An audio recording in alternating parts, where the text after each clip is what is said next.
अगर इस फील्ड के अंदर 1 लाख लोग काम कर रहे हैं तो उसमें से 90,000 ऐसे लोग हैं जिनको आज तक एक भी क्लाइंट नहीं मिला। क्लाइंट ना मिलने की बहुत सारी वजूहात हो सकती हैं, लेकिन उनमें से मेन जो वजह है वो हम सही तरीके से क्लाइंट को पहचान ही नहीं पाते और डिफरेंस ही नहीं कर पाते कि क्लाइंट बेसिकली है कौन और हम उसकी किस तरह से सही से पहचान कर सकते हैं। अस्सलाम वालेकुम दोस्तों, उम्मीद करता हूँ कि आप सब खैरियत से होंगे। मैं हूँ आपका होस्ट मोहम्मद जुल्करनैन और आप देख रहे हैं मेरे यूट्यूब चैनल। दोस्तों, आज के वीडियो के अंदर हम डिस्कस करने वाले हैं कि क्लाइंट बेसिकली किस तरह के लोग होते हैं। उनको अगर हम डिफ्रेंशिएट करना चाहें, अगर हम उनको बेहतर तरीके के साथ अंडरस्टैंड करना चाहें तो हम किस तरह से कर सकते हैं। और आया कि हम जो डेली बेसिस पर गूगल पे कीवर्ड सर्च करके क्लाइंट्स की वेबसाइट ओपन करते हैं, क्या वो सारे के सारे क्लाइंट्स हैं, उनको आया के काम की ज़रूरत होती है, नीड होती है, या हम ऐसे लोगों को पिक कर रहे हैं जिनको बेसिकली काम की ज़रूरत ही नहीं है, या उसके अलावा हमें क्लाइंट की वेबसाइट की पहचान ही नहीं है कि क्लाइंट की वेबसाइट की पहचान किस तरह की हो सकती है, या जो क्लाइंट्स हैं मार्केट के अंदर वो किस किस तरह की सर्विसेज दे रहे होते हैं, या ओवरऑल उनकी वेबसाइट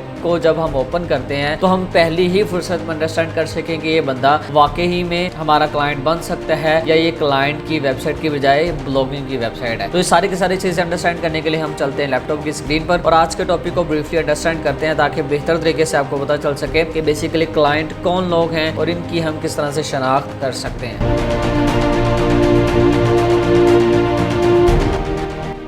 अच्छा जी, यहाँ पर मेरे पास 3 तरह की वेबसाइट हैं, मैंने ओपन कर रखी हैं और मैं आपको यहाँ पर डिफरेंस बताऊँगा कि बेसिकली जो क्लाइंट है उनकी वेबसाइट के अंदर क्या क्या कुछ और होता है या किस किस तरह की सर्विसेज दी जा रही होती हैं, या मल्टी टॉपिक्स पर जब आप सर्च करते हैं और क्लाइंट को निकालने की कोशिश कर रहे होते हैं और आप कहते हैं कि हमें बेहतर तरीके से समझ नहीं आ रही कि क्लाइंट कौन है और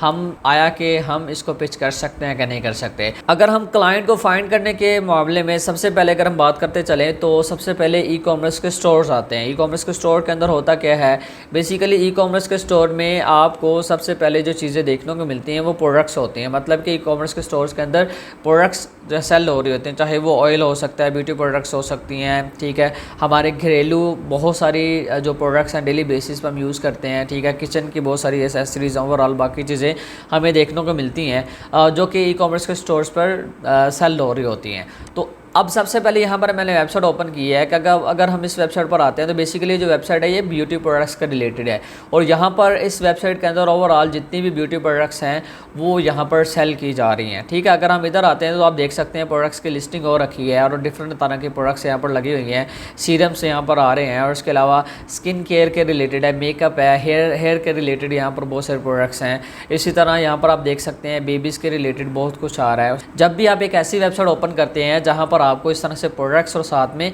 प्राइसिंग देखने को मिल रही है तो आपने पहली फुर्सत में समझ जाना कि बेसिकली एक ऐसी वेबसाइट है जो कि प्रोडक्ट वगैरह सेल कर रही है। और उसके बाद हम उस वेबसाइट को डीपली एनालिसिस करते हैं कि अगर इस वेबसाइट के अंदर आपको इसकी बाकी जो चीज़ें हैं जो कि हम नेक्स्ट वीडियो के अंदर डिस्कस करेंगे कि क्लाइंट को किन किन चीज़ों की ज़रूरत हो सकती है, नीड हो सकती है, जो कि हमने देखनी होती है कि ये बंदा है, ये मार्केट के अंदर काम कर रहा है, अपनी वेबसाइट को लेकर चल रहा है, लेकिन इस वेबसाइट के अंदर ये वाली चीज़ें नहीं हैं और इसको जिन चीज़ों की ज़रूरत है, नीड है, हमने वो बेसिकली इसको काम करके देना है तो ये बंदा हमें काम ज़रूर देगा। तो आगे नेक्स्ट लेक्चर के अंदर ये सारी की सारी चीज़ें मैं आपको बताऊंगा। तो यहाँ पर हम आते हैं क्लाइंट की पहचान। फिलहाल हम बात कर रहे हैं कि ऐसी वेबसाइट जिसके अंदर अगर इस तरह से प्रोडक्ट्स लगी आ रही हैं, साथ में प्राइसिंग लगी आ रही है, तो आप ऐसी वेबसाइट को पिक कर सकते हैं, ले सकते हैं, ठीक है। और अगर हम बात करते चलें सेकंड की तो यहाँ पर इधर आते हैं तो यहाँ पर बेसिकली दूसरी तरह की सर्विस दी जा रही है। यहाँ पर कोई प्रोडक्ट लिस्टिंग नहीं है, यहाँ पर कोई भी प्रोडक्ट लिस्टिंग नहीं, लेकिन यहाँ पर अगर इधर बात करते चलें तो यहाँ पर ट्रक ट्रांसपोर्टेशन के रिलेटेड सर्विसेज दी जा रही हैं। यहाँ पर आप देख सकते हैं कि जो व्हीकल्स हैं, ठीक है, उसके रिलेटेड यहाँ पर ये सारी की सारी फैसिलिटीज़ हैं और ये यूके के अंदर सर्विसेज दी जा रही हैं। यहाँ पर आप चेक कर सकते हैं ये बेसिकली ट्रक ट्रांसपोर्टेशन के रिलेटेड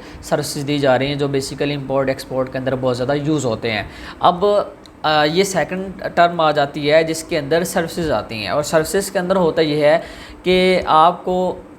जो कंपनी देखने को मिलती है, जो सामने को ब्रांड आ सकता है, वो अपनी फील्ड के अंदर या इंडस्ट्री के अंदर रहते ही उसके अकॉर्डिंग वो सर्विसेज दे सकता है। अगर हम जैसा कि इस वेबसाइट की बात करते चलें, आपको मैंने पिछली वीडियो के अंदर बताया था कि अगर कोई ऐसी वेबसाइट जिस पर डिफरेंट कैटेगरीज आ रही हों और उस पर आर्टिकल्स कंटेंट भी पब्लिश हो रहा हो तो आप उसको अंडरस्टैंड कर सकते हैं कि ये कौन सी वेबसाइट है, ब्लॉगिंग की वेबसाइट है, इसको हमने नहीं लेना, इसको हम एज ए क्लाइंट कंसिडर नहीं कर सकते। लेकिन अगर हम इधर आते हैं तो यहाँ पर भी आप देखें तो डिफरेंट तरह की आपको कैटेगरीज देखने को मिल रही हैं, लेकिन यहाँ पर जो कैटेगरीज आ रही हैं ये बेसिकली ये जो सर्विसेज दे रही हैं इसके अकॉर्डिंग है। आपको यहाँ पर पर ये पता भी चल जाएगा कि यहाँ पर आप चेक कर सकते हैं कि यहाँ पर जितनी भी सर्विसेज आ रही हैं वो सारी की सारी इनके जो मतलब जितनी भी कैटेगरीज हैं सारी की सारी इनकी सर्विसेज के अकॉर्डिंग आ रही हैं। तो ऐसी वेबसाइट अगर उस पर फ़र्ज़ करें आपको आर्टिकल्स भी मिल रहे हैं, ठीक है, स्टोरीज भी मिल रही हैं, तो आपने इसको ये कंसिडर नहीं कर लेना कि इस पर आर्टिकल्स वगैरह पब्लिश हो रहे हैं। मैंने आपको पहले भी बताया था लास्ट ईयर भी कि बहुत सारी जो क्लाइंट्स की साइट्स होती हैं उनके अंदर ब्लॉग ऑप्शन भी होता है, मतलब वो जो प्रोडक्ट सेल कर रहे होते हैं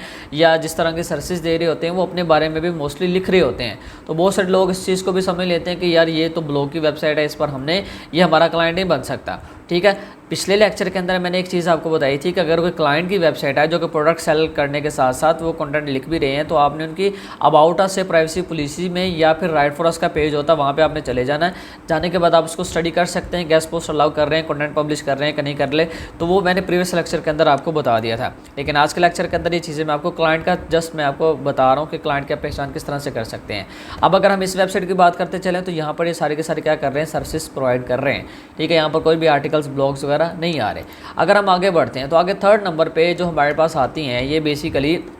ये भी सर्विसेज दे रहे हैं, ठीक है। बहुत सारे लोग हैं, जैसा कि यहाँ पर हमने एक मार्केटिंग एजेंसी को ओपन कर रखा है, ठीक है। बेसिकली एजेंसीज जो है वो मल्टीपल तरह के सर्विसेज प्रोवाइड कर रहे होते हैं। अब आपको बेहतर पता है कि जो क्लाइंट की वेबसाइट होती है उसमें डेली बेसिस पे कोई भी चेंजिंग नहीं आती, ठीक है। अगर हम बात करते चलें ब्लॉग वेबसाइट की तो उसमें डेली बेसिस पर चेंजिंग आ जाती है। फ़र्ज़ करें आज आप देख सकते हैं ये वाला आर्टिकल आ रहा है, ठीक है, और यहाँ पर ये वाला आर्टिकल्स पिक्चर्स वगैरह देखने को मिल रही है, सारा कुछ आ रहा है। कल जब आप ओपन करेंगे ना तो सारा कुछ यहाँ पर नहीं मिलेगा, ठीक है। यहाँ पर इसकी जगह पे नई अपडेट या नई इन्फॉर्मेशन हमें देखने को मिल सकता है। लेकिन जो क्लाइंट्स की वेबसाइट होती हैं उस पर आज अगर ये चीज़ आ रही है तो कल आप इस वेबसाइट को ओपन करेंगे तो कल को भी आपको यही सेम चीज़ देखने को मिलेगी। आप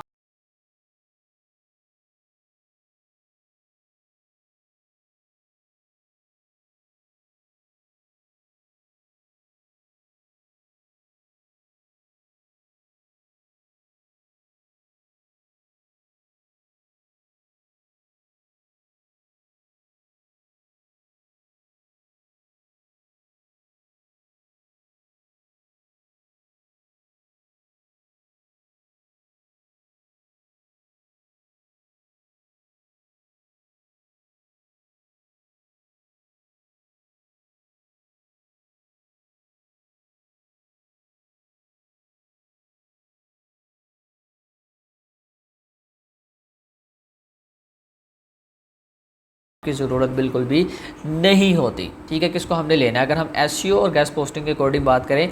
कौन हमारा क्लाइंट बन सकता है और कौन हमारा क्लाइंट नहीं बन सकता। तो अगर मज़ीद आप इस तरह की वीडियोस चाहते हैं तो आप कमेंट के अंदर मुझे अपनी राय दे सकते हैं।